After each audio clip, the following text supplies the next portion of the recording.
Today, we're happy to be hosting Colm Sweeney from NOAA and CIRES here in town.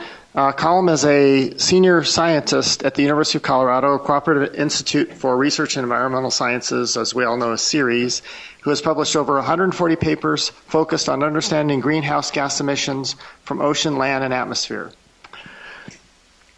Colm received his PhD in chemical oceanography from Columbia University with a concentration on the carbon cycle of the Southern Ocean. Dr. Sweeney then worked at NOAA's Geophysical and Fluid Dynamics Laboratory, where he published papers on air-sea gas exchange and on the effect of shortwave radiation on ocean circulation. He currently runs the aircraft network for NOAA's Carbon Cycle Group and is involved in many projects funded by NOAA, NASA, DOE, NSF, and the Environmental Defense Fund. These projects seek to quantify regionally specific greenhouse gas emissions ranging from the high latitudes to urban and oil and gas regions. Although he has continued to be involved in oceanographic research by running a long-term time series in the ocean surface CO2 and by running a long-term time series of ocean surface CO2 in the Drake Passage, most of his time is devoted to the analysis of land-based and aircraft-based measurements to understand the effect of climate change on the carbon system, as well as developing techniques to monitor and control greenhouse gas emissions. So thanks for coming, Colm, and we look forward to your talk.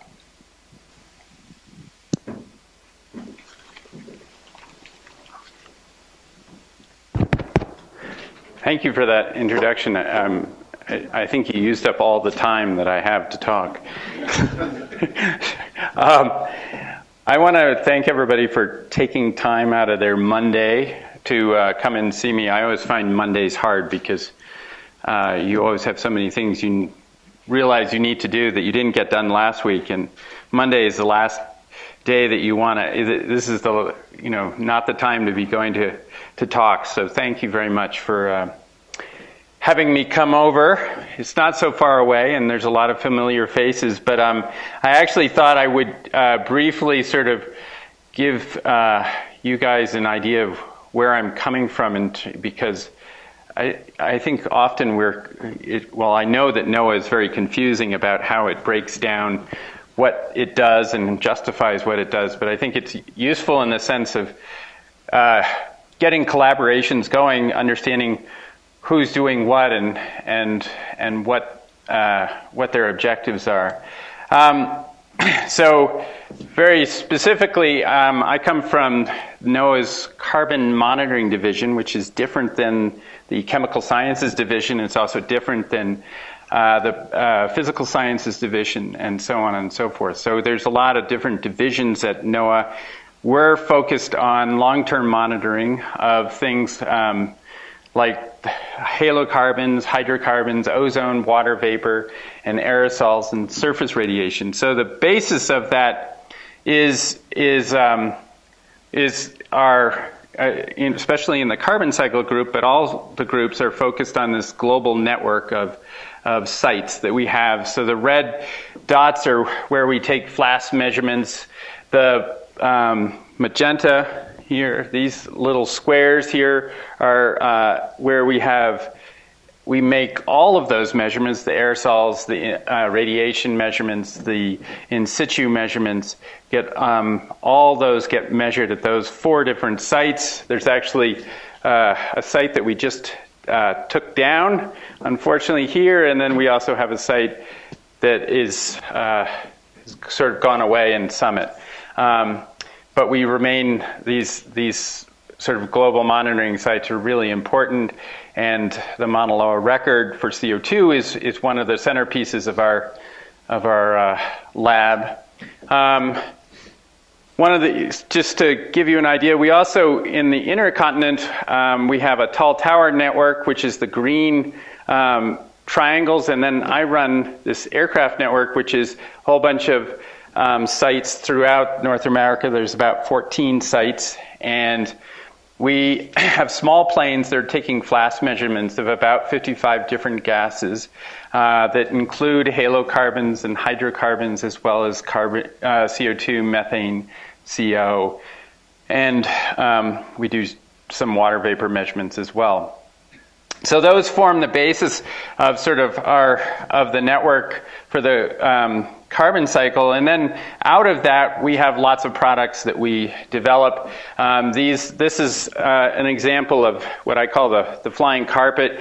This is sort of latitude and year here, so you can sort of see the change in methane in this case over time, and so you can see the annual cycles, but then you can see the interhemispheric gradient. So these are developed from the background network, and so we have one of these for every one of our compounds. This, for modelers and for people doing analysis of specific regions, this becomes a really critical sort of go-to data set for any of the compounds that we measure.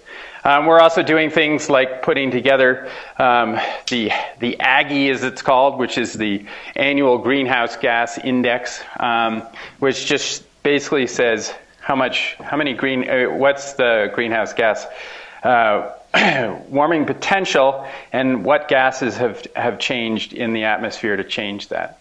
And then other things that we do as well is we're the Center for the WMO standards for CO2, methane, CO, SF6, and so that's a really important role for us.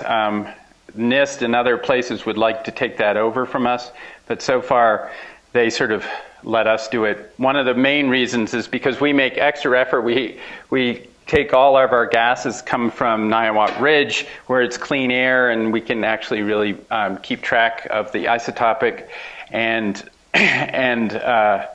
the trace species in the gas, and it's a well-controlled environment that way, rather than making up gases that make certain analyzers give you different answers for your standards. So so this is one of the things that we do. And then finally, one of the sort of big projects is we have a modeling team that's doing the carbon tracker, which is an inversion model, and it does both methane and CO2. And basically what it does is it takes everything we know about circulation and says, how can we estimate what the fluxes of CO2 and methane are based on the observations? So from an inverse point of view, it gives us a really good sense. And then this is a reproduction of what the CO2 in the atmosphere looks like. And so in addition to our global view, we now have a three-dimensional view of what that includes intercontinental emissions. What's the time scale on the globe with the changing? I think you're seeing like synoptic scale. Those are large synoptic scales, so those are 2-week long kind of plumes that are going through there. So I think that's a good question. All right, so my group were really interested in, so as I said, the thing that I get paid to do is to actually run an aircraft network for these 14 sites. What I spend most of my time doing is doing campaigns and doing regional studies. We have, as I was mentioned earlier, when I started it at NOAA, I had just started a time series in the Drake Passage doing ocean measurements. I continue to do that to this day. Britt is actually partner in crime with me there. We've been, for the last 10 years, we just actually yesterday finished an Arctic campaign that lasted for 6 months, and we've been doing Arctic work mostly funded by NASA. And then one of our really fun projects is the Air Corps, which is a whole different long seminar on how to sample air at 90,000 feet. So that's been a really fun project and has really come along, and we've just released our first major data set, which covers about 5 years of measurements, looking at CO2, CO, and methane in the high stratosphere. So, and then I've been spending a lot of time doing work in the oil and gas regions as well as urban, trying to understand emissions from these regions, and this has resulted in a lot of new, especially in Colorado, a lot of our work led to some of the changes that they have in the rulings that they have made going forward for the oil and gas industry. So today, I'm going to talk about something completely different, which is why is the Arctic considered a hotspot, but also just to look at what we've learned from Barrow, which is one of our in situ sites that has all these measurements, and what we've learned about the carbon cycle using those 40 years of measurements. So a quick review. The main thing that we're going to be focusing on is sort of looking at some people have called it the ticking time bomb of the Arctic.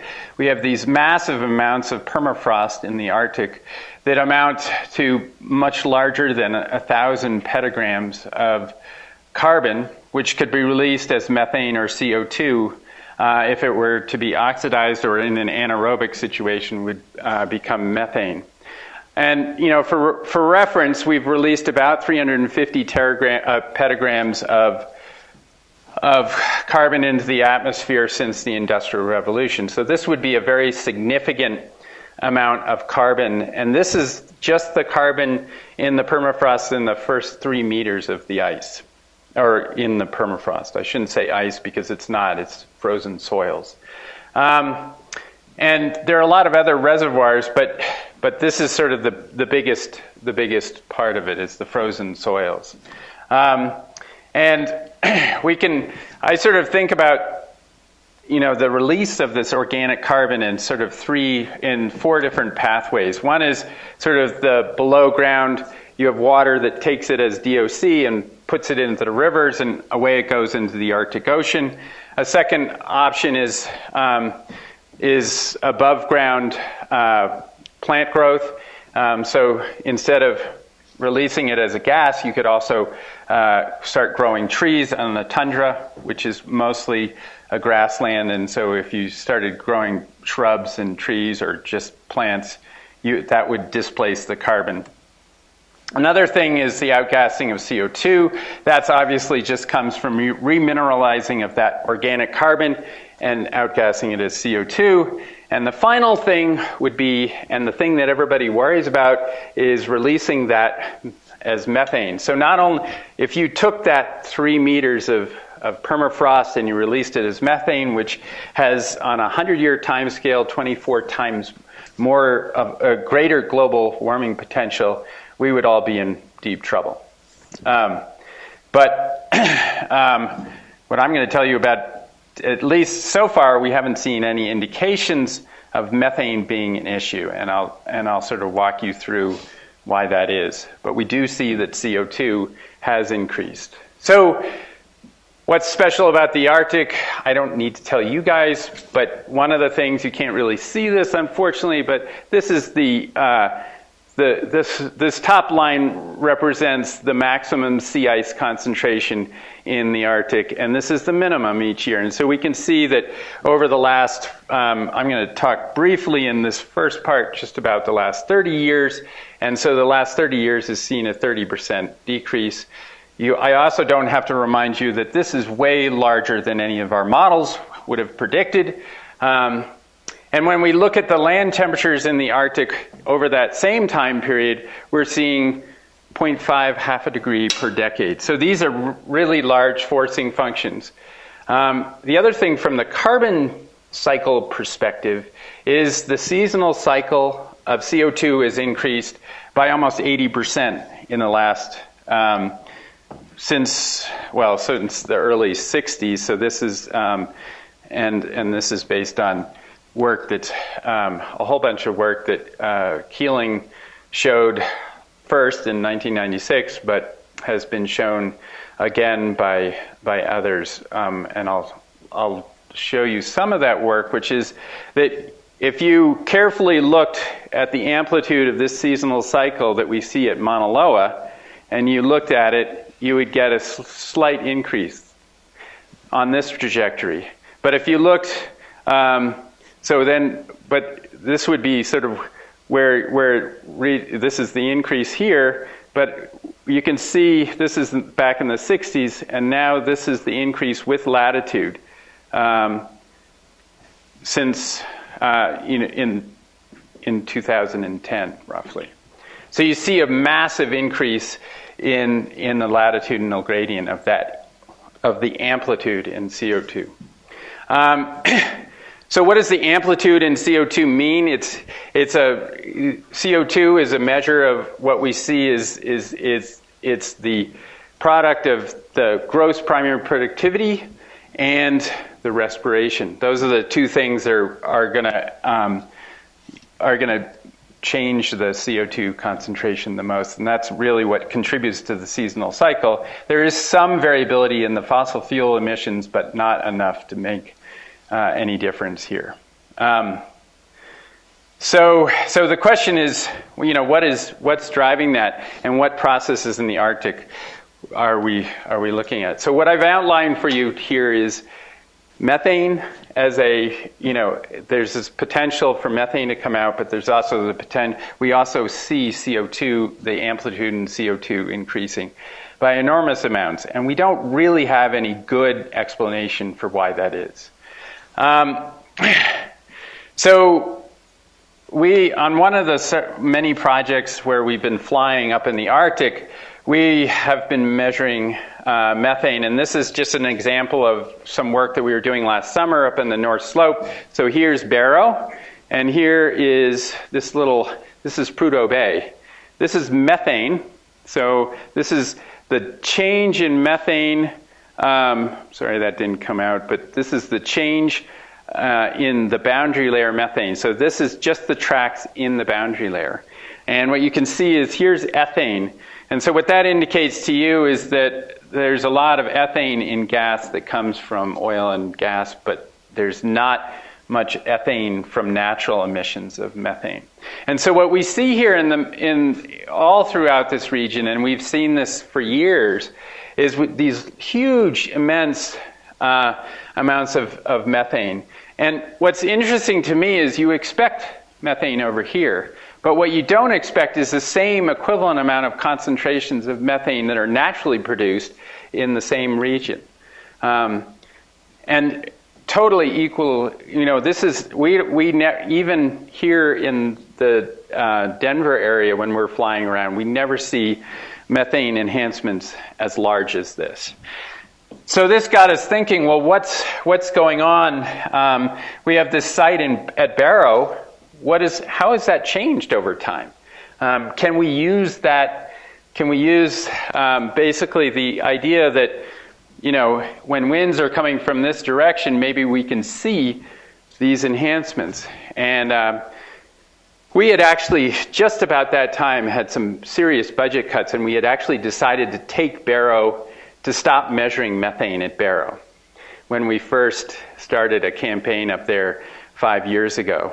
And we were like, this is, Barrow's just not really giving us much. We're just getting kind of background information. And so we had actually stopped making methane when we started this. But we said, okay, well, let's go back. So Barrow is, it's been running since 1974. It's measuring all these different things that we've been measuring. The ones that I want to point out to you that are most important is the radiation group has been measuring albedo. And we've also got the meteorology, the winds and the temperature, and we've got the greenhouse gases. So we're both measuring FLAS as well as in situ measurements. So we've got multiple measurements every hour that we're measuring.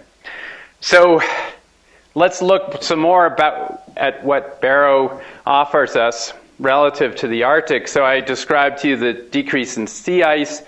One of the things, obviously, is that Barrow is a point of land that sticks out into the Arctic Ocean. It is the northernmost point of North America, but it is also surrounded by water when it's not covered by ice, which makes a big difference. It turns out that from August to December, that 0.5 degrees per decade turns into 1.2 degrees per decade, which is really significant. And then if you narrow in on November and December, when ice is forming back again, you have an even larger increase of almost 2 degrees.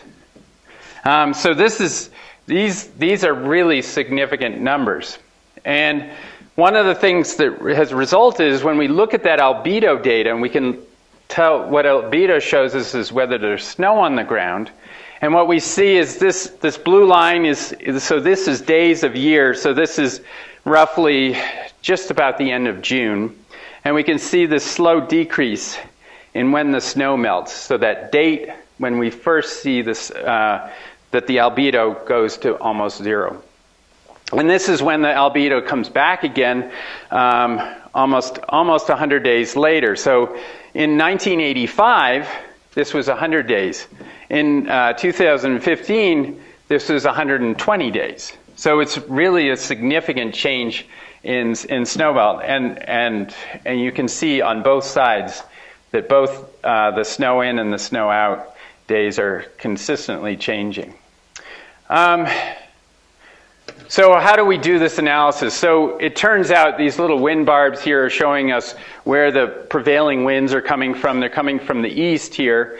And what those prevailing winds give us is a methane concentration that varies with time, but it doesn't vary very much. You have a very predictable seasonal cycle. What you can see when the winds blow from the south is these huge enhancements, those same enhancements that we were measuring in the airplane. And they're very large. One of the things we were really concerned about is, well, is that just Barrow that we're measuring? Is that what that's... What we see, though, is that these enhancements last they're large synoptic type enhancements. If they were from Barrow, which is only 1.5 miles away, we would see these really sharp, jagged. So what we do is we go through the data and we actually look for anything less than 10. This is ppb, and we see regular enhancements of 200 ppb.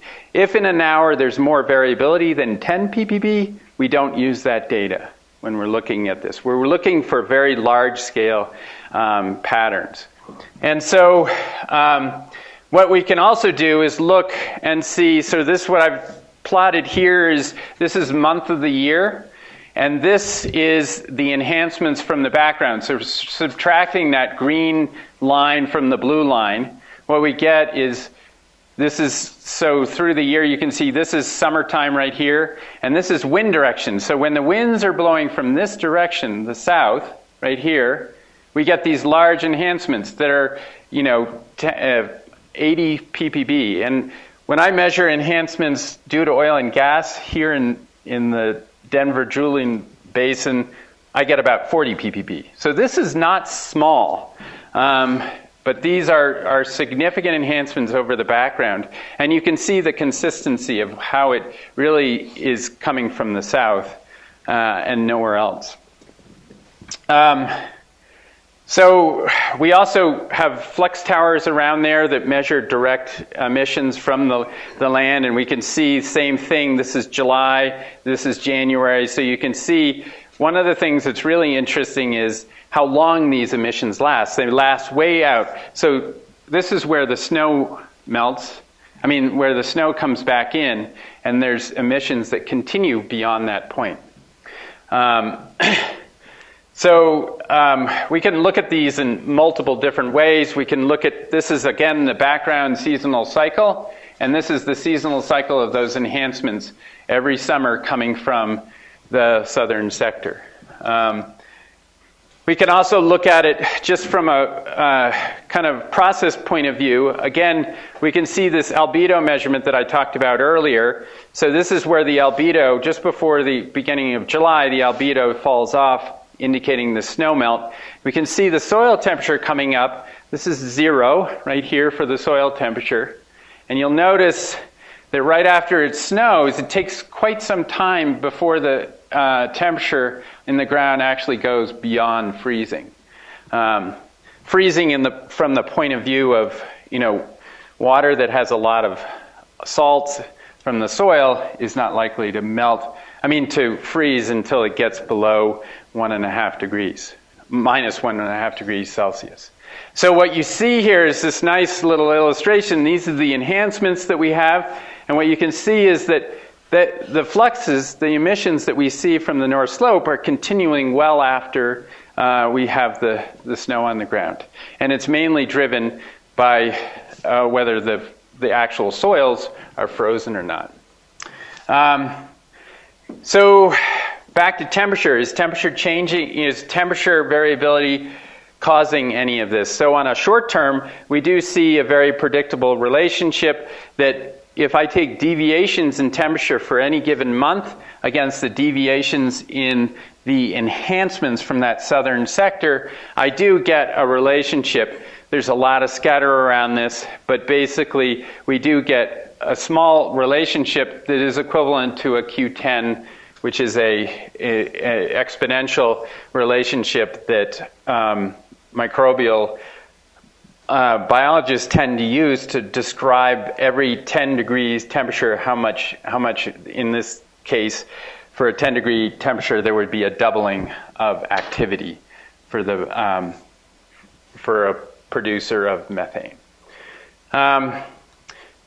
So we can also look at the long-term trends relative to temperature. And so if I take in this little window here, which is this is the southern sector, which is, 150 degrees to 220 degrees, and then to basically July through December, I can look at that enhancement in methane through time. And what I see, this is on the right here, you have the temperature trend that in that same time period that we see at Barrow, and then we see the enhancement of methane, which is really statistically zero. If we narrow it down to that time period where we really saw a huge temperature change, November and December, we do see a slightly significant enhancement in methane here, but it's mostly driven by the last 5 years. It turns out, I just did an analysis just to see what the next 2 years that is not included in this analysis did, and it actually gets flatter with time. So what I think the take home here is that methane isn't changing. But CO2, on the other hand, similar kind of story. Again, CO2, because of the biological uptake in July, which is very rapid, you have a slightly different pattern where you have uptake here, so you're below zero, and then you have an enhancement again over time. And what we're seeing is that the enhancement is increasing significantly with time. And in the late winter, in the late summer, fall. And part of that, this is sort of a different look at this, but basically what I'm doing here is I've broken it down into sort of decades. So this is the first decade. This is a 40-year time series. So this is 1975 to 1986, I believe. And then this here is sort of a middle decade, 1990 to 2000. And then the sort of our present day decade, sort of up to 2015 from 2005. And this is the time of year. So you can see that these are pretty much the same. But as we go further and further out, we can see that black versus red, we can see this ever increasing difference between the amount of enhancements that we have and the time of year. So what we're seeing is that and we can only speculate at this point what's happening, but you have an increase in the amount of time that the soils are exposed to sunlight. You're storing energy in those soils, and so that zero curtain, where the temperature of the soils finally dips down, is likely to be happening later and later in the year. Now, the unfortunate thing is we don't have the same record of soil temperature measurements to actually see that directly, which would be clearly the thing that we would need to be able to say that definitively. The other thing that, I wanted to come back to this CO2 amplitude issue, because I think that what we are describing to some degree is this respiration term, that increasing outgassing that's happening later on the year is consistent with this respiration term increasing. There's been a lot of other studies that have focused on trying to explain this increase in amplitude that we're seeing based on this term here, the uptake of CO2.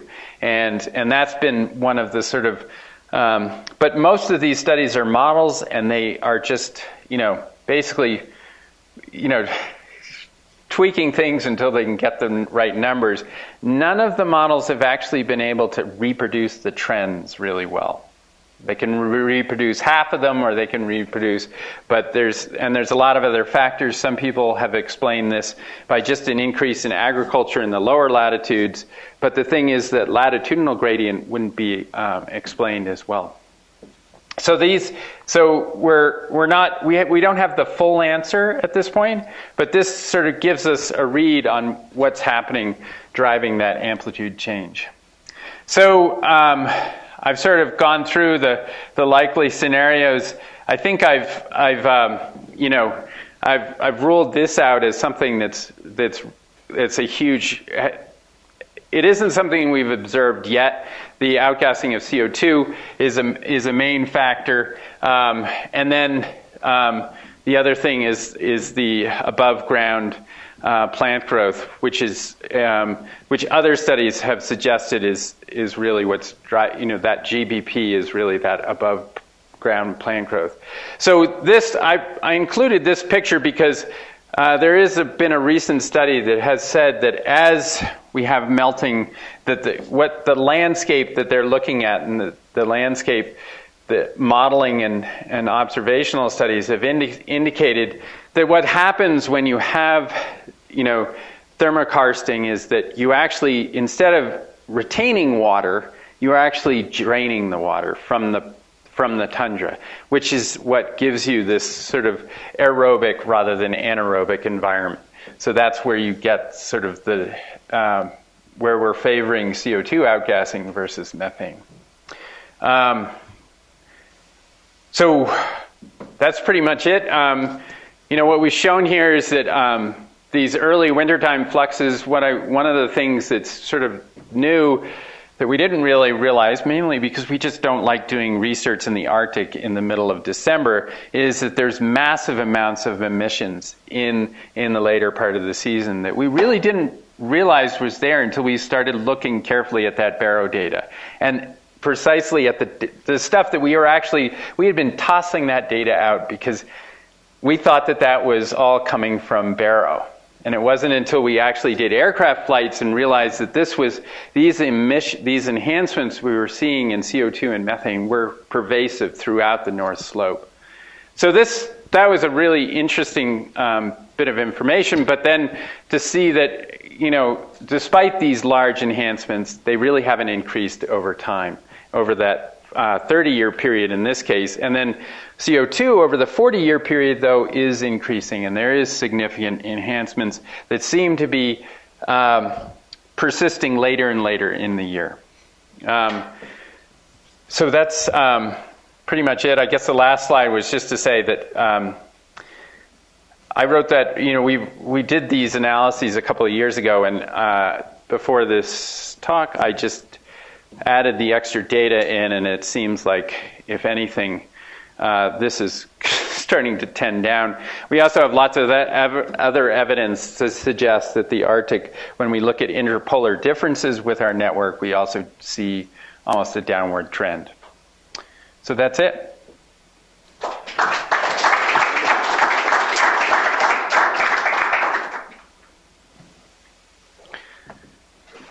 So the methane really is not. I was always, going to tell everybody, oh no, that tundra is going to melt, and the methane is going to be a lot worse than CO2. And I was like, so that's really not going to be real. I'm not going to have to worry about that. Yeah. Oh, well, I can't vouch for the future. I mean, I would be stupid to say that that we know anything about the future. But one of the things a point I didn't bring up in this, because I just thought it might be a little bit confusing, is I think the other part of the methane is that the Arctic is responsible for about 2 teragrams of methane emissions. In the total budget of methane, there are 500 teragrams that are emitted from all of the world. So even if we were to double the amount of methane coming out of the Arctic, we would really not be making a very big dent in the global budget. So I make that point because there are 2 points here. One is it's not increasing, but it's also not a big part of the budget. So you'd really have to see major changes for it to be a significant impact on the globe. Yeah, Andrew. So We're going to use the microphone. So you're measuring CO2 in ppm and methane in ppb, right? So there's 1,000 times more carbon in the CO2 than in the methane that you're measuring. So where do you think that CO2 is coming from that you're seeing? Well, so I actually might have done that calculation for you. Because I'm just going to see. No, I didn't. Too bad. Basically, I was the CO2. I was going to do the calculation of it. Turns out that we're looking at, even if you did, it's 5 ppb. Even if you took the short-term change, which is about 5 ppb per year. Is roughly if you sort of extrapolated that out using temperature variability, you'd get about. It's sort of a 5 ppb versus, 100 ppb of CO2. Okay. So there's a lot more carbon in the CO2. Right. Well, but on the other hand, from a global warming point of view, if you multiply 5 times 25, you get about 100. So it's not. So in those terms, it's about. We're on the same scale. Okay, so it is in the same scale. But where's the where do you think the CO2 is local, do you think? Do you know it's local or regional? Yeah, so the reason we do is because of the background analysis. We really sort of looked hard at where that, being able to subtract out the background and know that there's really not a lot of CO2 coming over the Brooks Range that feeds on that, so that we sort of know that most of that is all local. And is it oceanic or it's from the land?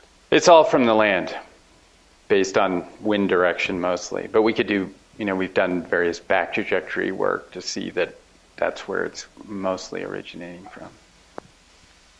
The ocean I always think of the ocean as being an order of magnitude less of a flux. In terms of its effect for CO2, its effect on the atmosphere is about an order of magnitude less, unless you're in a crazy lagoon, which is, yeah. Thanks, Colm. Do you have any way of knowing it's permafrost carbon that you're seeing as CO2, or could it just be you had more uptake in live vegetation that summer, or you just have more respiration coming out in the fall rather than later in the spring because it's exposed soil? Right. So Brett, you could, yeah. So that is a good scenario. Is that the amplitude change could also come with more enhancements, right? We could because we're taking out the background, so we know what so we're taking that background trend out. So that is true. The uptake could be counterbalanced by the outgassing. That's a good point. Have you measured it isotopically? We have. It's funny. We've measured C14 on it, and we've measured C13. The C14 is what we would hope would give us an age on. And I actually was just looking at some results recently, and it doesn't. We don't see any indication of really old carbon. At least not significant amounts of it. Oh, yeah.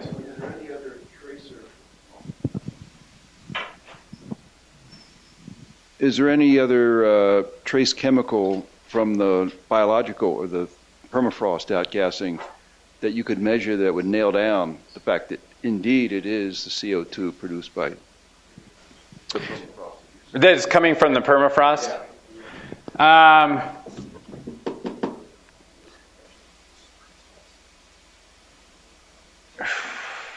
I'm trying to think. I mean, the C14 is probably the best shot at it.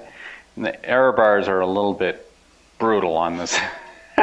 So, we didn't see any good sign of old carbon coming out, but there's been a lot of the researchers have been digging up carbon and permafrost and suggesting that there is massive amounts of, that this should be preferentially outgassed. But I agree with Britt that the CO2 is not as definitive in the sense that we're, given that we're seeing this huge amplitude change, that sort of what my analysis only shows is that we're looking, as we look out, at the outer, December and November, we're seeing much more outgassing. And that could just be the result of more ingassing. Unfortunately, the one thing about this data set is that the southern winds don't blow in July when we see the uptake. So we can't see, we don't have as good statistics on the uptake side of it. So there's no indication that the uptake is increasing from this perspective relative to the background. But I would say that my statistical significance there is much less. I kind of had a follow-up question on the uptake and the gross primary production. Is anybody looked at a remotely sensed thing, observation like NDVI or something like that to give sort of a proxy for more growth, more CO2 uptake? Right. So the NDVI has indicated that there is significantly more uptake, and as I said, the models are also suggesting that there has been a lot more uptake during the summers. So. Kind of silly question. Looks like the Prudhoe Bay is sitting right at the edge of the clean air sector versus the not so clean air sector. I wonder, the Prudhoe Bay started to operation basically also about 40 years ago. Any chance that the background is to some degree jeopardized by the Prudhoe Bay oil industry?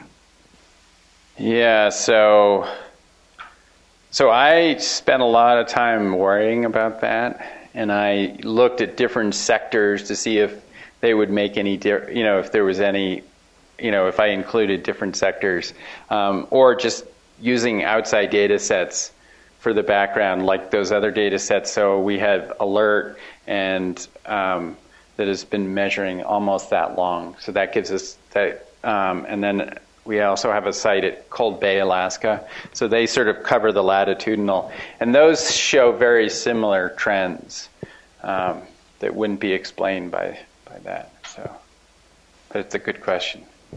Yeah. And your one graph seemed to show that to be the case too, because you had the wind barbs from the different sections, and your big enhancements were kind of like from the south and not really seeing too much from the east. Oops. Right. So this is where the main clean air, what we call our clean air sector. It's also where the prevailing winds are, and so this analysis is relying on where we have the least amount of winds. Which, there was a lot of hand-wringing on how to actually get a good statistical sampling there, and figuring out how to interpret something that is not at all random. It's a distribution that looks very red. So.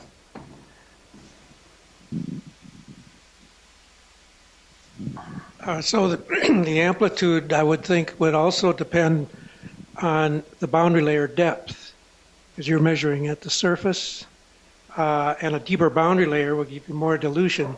Have you taken that into account at all? Yeah, so that was, again, another thing that we were worried about. So I think what Don is referring to is the idea that if the boundary layer in, say, October was getting smaller and smaller with time, we could actually get higher concentrations because they would be trapped in the boundary layer.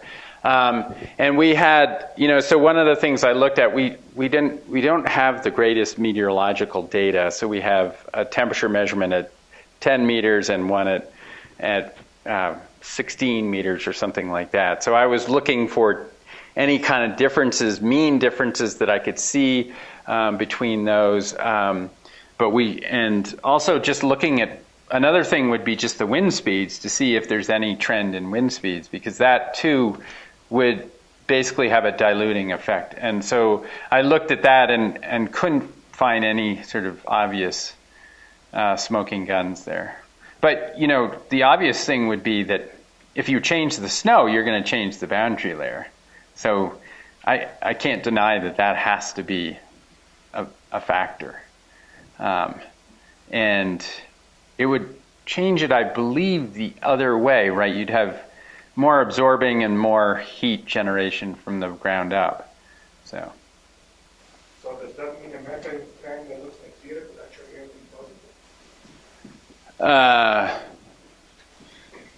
Yeah, that's a good point. Yeah. Let's see. Yeah, except for the fact that most of that sort of, so in the sort of, the snow is there by September, and you sort of have covered the ground by September. So that most of the trends that we're looking at are driven by the data that we have in December, in October and in December. But you're right, that could be a factor.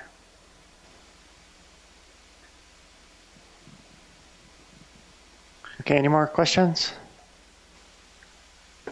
I had one more question.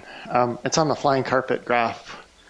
Yeah. And I've wondered this for a while, but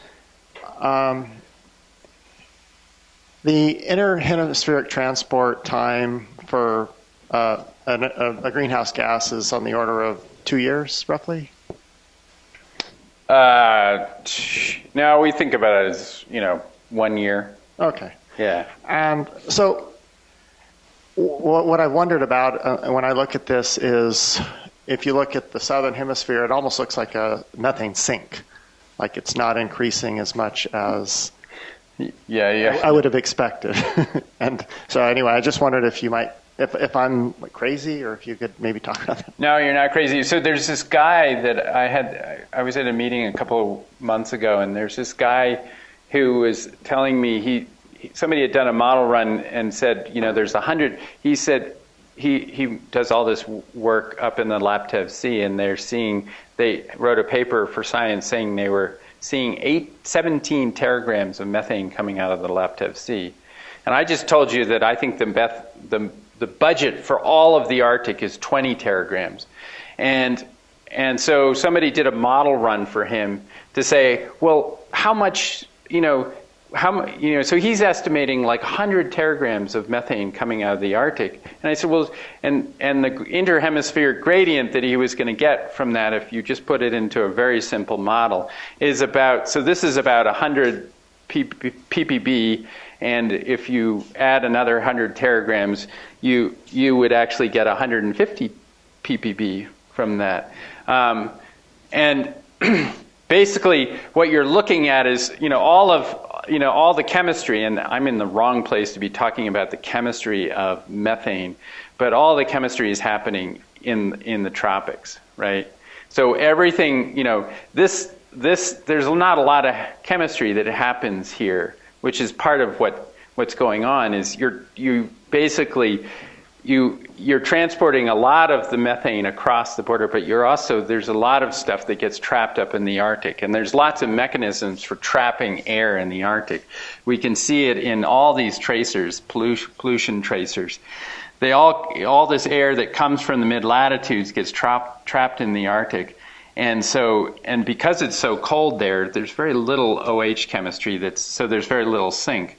And so that's what drives that interhemispheric gradient, is the fact that, you're basically, the stuff that's staying in the Arctic is staying in the Arctic, and there's not a lot of chemistry there decreasing it. Meanwhile, all of this stuff is being circulated quite fast. And, so what Britt and I found when we did Orcus was we found that the methane in these regions vertically was just completely homogeneous. Wasn't changing at all. So I don't know if that answers your question. Yeah, it does. But the point, being home, this person who had been sitting on these model results came to me one day and he said, well, look, you gave me these model results over here, but now look, the values that you're getting in Barrow match exactly what the model would do if there was 100 teragrams of methane. And I'm like, well, wait a minute. The whole entire globe has been going up in methane, but there's just a complete misunderstanding of what we actually we can tell a lot about. Just this really constrains a lot about what we know about the Arctic, and that's really important. And some people just, when they're coming from the bottom up, completely forget that. So. Okay, well, let's thank our Colm again.